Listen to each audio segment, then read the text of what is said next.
Okay, good morning. Today is Wednesday, April 1st. We'll be going over the homework on the bonding that I wanted you to do for today, due at noon, and I also will show you which homework that I want you to do for tonight that's due tomorrow at noon. So let's look at the homework first. Okay, so I wanted you to finish the sheet. Basically, you can look to see whether you've got a metal and a metal and a non-metal, or a non-metal and a non-metal. That will help you determine what kind of bond is made. If it is a metal and a non-metal, you can metal and a non-metal, it's going to be ionic. So remember, these are the metals up to the staircase. These are the non-metals. If you have a metal and a non-metal, it's going to be ionic. If you have a non-metal and a non-metal, it will be covalent. And then if you have two metals like copper and silver, they will make a metallic bond. Okay, remember why? Because we've got electronegativity differences. These over here have low electronegativities. They don't have much attraction for other electrons. These over here have great electronegativity. They really want electrons from other atoms. This does not include the noble gases. They don't have much electronegativity at all because they are satisfied. So let's take a look. So what do we have here? Silicon and oxygen. Well, silicon is over here. It's actually a metalloid, but in this case we're going to count it as a metal, a non-metal. So we've got silicon and oxygen. That's going to make a covalent bond. Another reason is silicon and everything else in group 4 is going to make only covalent bonds. Hydrogen and phosphorus. Let's take a look. Hydrogen is over here with the metals, but remember it's at standard temperature. It is a non-metal. It's a gas at standard temperature and pressure. So it's really a non-metal, and then phosphorus is a non-metal as well. If we've got two non-metals, it's going to be covalent. And chromium and fluorine. Chromium and fluorine. Chromium is a metal, it's a transition metal, and then fluorine is, of course, a non-metal. So if I've got a metal and a non-metal, it's going to form an ionic bond. Okay? So we did potassium yesterday, so let's run through the rest of these. Nitrogen, chemical symbol N. Total number of electrons. Let me take a look again. Nitrogen has an atomic mass of 14 and an atomic number of 7. So it has a total number of electrons of 7. The number of valence electrons is actually going to be 5 because it goes 2, then 5 to make your total. And if you have this particular periodic table, it makes it a lot easier because it shows you what the electron configuration is. 2, then 5. So it has 5 valence electrons. The other thing that gives that away is it's in group 5 or 15. All of these are going to have the same number of valence electrons, which is 5. And then the Lewis dot structure, Lewis dot diagram. I've got 5 valence electrons. I start with 2, then I go clockwise, 3, 4, 5. All right? How about carbon? Carbon is 12, 6. It has a chemical symbol of C for carbon. It has a total number of electrons, same as the number of protons, is 6. And since it has 6 total electrons, we have to have 2 in the first PEL, and then we have 4 in the valence shell. Let's confirm that. It's in group 14, which is also shown as 4a. So all of these have 4 electrons in their valence shell. So I would put carbon, start with 2 here, 3, and 4. Beryllium. Let's use a different color here. Beryllium is over here in group 2. It is 9-5, I believe. Beryllium, 9-4. Excuse me, I was one off. 9-4.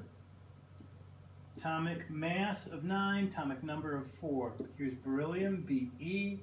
Total number of electrons is 4. Remember, the first shell has to fit 2 in, so we have 2 and then another 2 on top of that. That means it has 2 valence electrons, and that means it's in group 2. Since it only has 2, I just put 2 on top. Neon. Neon is 2010. It has a chemical symbol of Ne. Total number of electrons is the same as the number of protons again, the atomic number of 10. Remember, it has to have 2 in the first energy level. That leaves 8. I'm taking 10 and subtracting 2. For this one, I'm taking 4 and subtracting 2 to get 2. From this one, I'm taking 7 and subtracting 2 to get 4. 7 minus 2 is 5. All right, so we have 8 valence electrons. And 8 is the most that I can fit around there. 3, 4, 5, 6, 7, and 8. Remember, neon is also a noble gas, and that means it is completely satisfied. It has as many valence electrons around it as it can have, and because of that, it does not interact with anything else. All right. Shoot. I'll do the last one in this row. Sulfur. Sulfur is 3216. I better make sure of that. I'm pretty sure. Sulfur is 3216. That is correct. Has a chemical symbol of S. Has 16 total electrons. That means it has 2, then 8. 2, then 8. That makes 10. And then I have 6 electrons at the end. So sulfur, 2, then 8, then 6. Has 6 valence electrons. That means I have 1, 2, 3, 4, 5, 6. Remember, I put 2 at the top and then go clockwise after that. Okay? All right, I'm going to erase this, and then we'll move down to the bottom, see how you did with that one.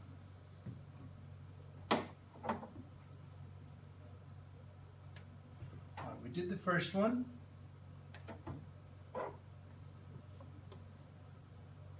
So, bromine and bromine. Dot diagram for each. Bromine is in group 7. That means it has 7 electrons. 1, 2, 3, 4, 5, 6, and 7. The other bromine has that same thing. 1, 2, 3, 4, 5, 6, and 7. Now when I put them together, I'm going to put these 2 electrons right next to each other. In fact, I'm going to turn these into X's so I can tell which electron came from which bromine. So I'm going to put this bromine here in red. I'm actually going to change that one to blue. So I've got 1, 2, 3, 4, 5, 6, 7 here. I'm going to move that one here. I'm going to switch these. Because when I do the dot diagram for a compound, I really want them right next to each other. So here's bromine, this one. You want me to change this? Do it quickly. I'm going to put this X right here.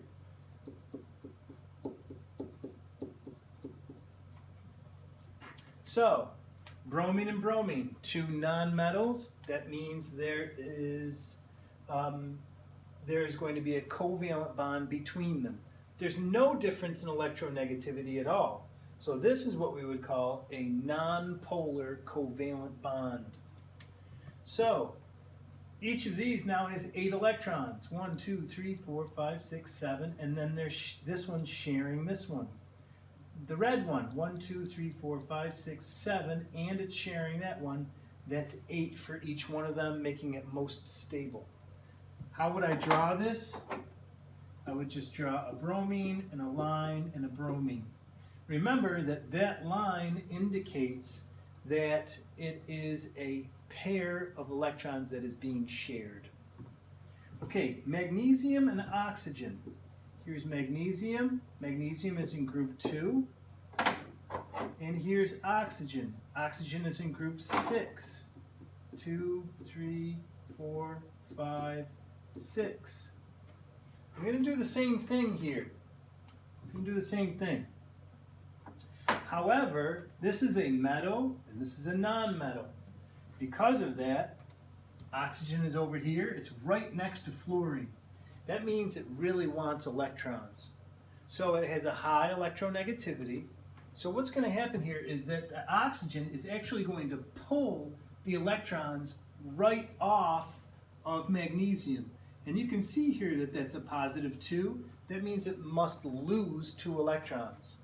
This one is a negative 2, and that indicates that it is going to gain 2 electrons. In this case, the oxygen is going to gain 2 electrons from the magnesium. So, what am I going to do? I'm going to show this oxygen like this. 1, 2, 3, 4, 5, 6. I'll leave it like this. And then I'm going to put the 2 dots from the magnesium. 1 here and 1 here. And because of that, it's gained 2 electrons. So I'm going to put a bracket around it, and then I'm going to put 2 minus. Why? Because it's gained 2 electrons, making it negative 2 in charge. What do I do with the magnesium though? Magnesium doesn't have any electrons around it now. Okay, it doesn't have any electrons around it now, but it has lost 2 electrons, so because of that, it becomes a plus 2. Okay? So, what is the chemical formula? You would just draw it as magnesium oxide. This one actually could have been drawn Br2. I probably should have put it as Br2. Okay? Magnesium oxide. All right, so comparing covalent and ionic bonds, I'd like you to do that for tonight. And it looks like this. It's a matching.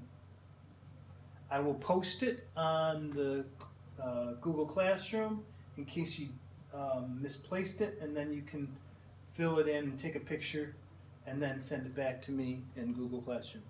All right? Stay sane.